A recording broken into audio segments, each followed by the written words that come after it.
Dans la galerie des glaces, un jeune prince noir s'agenouille. Louis XIV, fasciné, lui effleure l'épaule d'une épée d'or.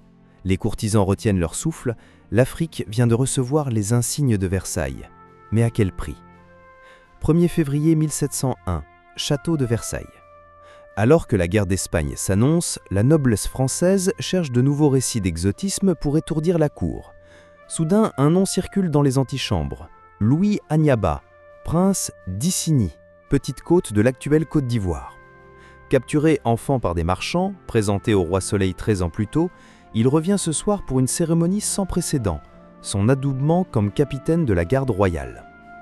On applaudit son port altier, sa cuirasse étincelante, son français châtié, enseigné par Bossuet. Certains voient en lui la promesse d'une Afrique civilisée, d'autres un trophée humain. Personne, sauf Anyaba, ne mesure l'engrenage qu'il vient d'enclencher. Resté jusqu'à la fin, derrière ce faste, se cache une vérité interdite, gommée des manuels d'histoire. Parce que comprendre pourquoi les rois africains fascinaient la noblesse française, c'est aussi dévoiler comment l'Europe a préparé la conquête d'un continent entier. Anyaba est né vers 1683, fils adoptif du roi Nyamké des Essouma. À 14 ans, il est remis au corsaire Ducasse, chargé par la Compagnie des Indes de sécuriser la côte ivoirienne. En France, le garçon émerveille. Louis XIV baptise Louis-Jean Anyaba, finance son éducation et bientôt sa propre compagnie de mousquetaires. Au bal, on s'arrache ses récits, à la chapelle, on admire sa piété. Mais derrière les dorures, Anyaba porte une brûlure, le souvenir des pirogues chargées d'esclaves qu'il voyait quitter Assigny. Promesse muette, revenir protéger son peuple. Chaque applaudissement fait palpiter cette tension, symbole ou avenir. Fraîchement fait chevalier, Anyaba repart vers l'Afrique avec un rêve, bâtir un ordre de l'étoile Notre-Dame pour convertir et élever ses futurs sujets. À son arrivée, il découvre un fort français flambant neuf, des canons pointés vers la brousse et des traitants impatients. La cour n'admirait pas un prince, elle testait une tête de pont colonial. Les écrits du capitaine Daman l'avouent.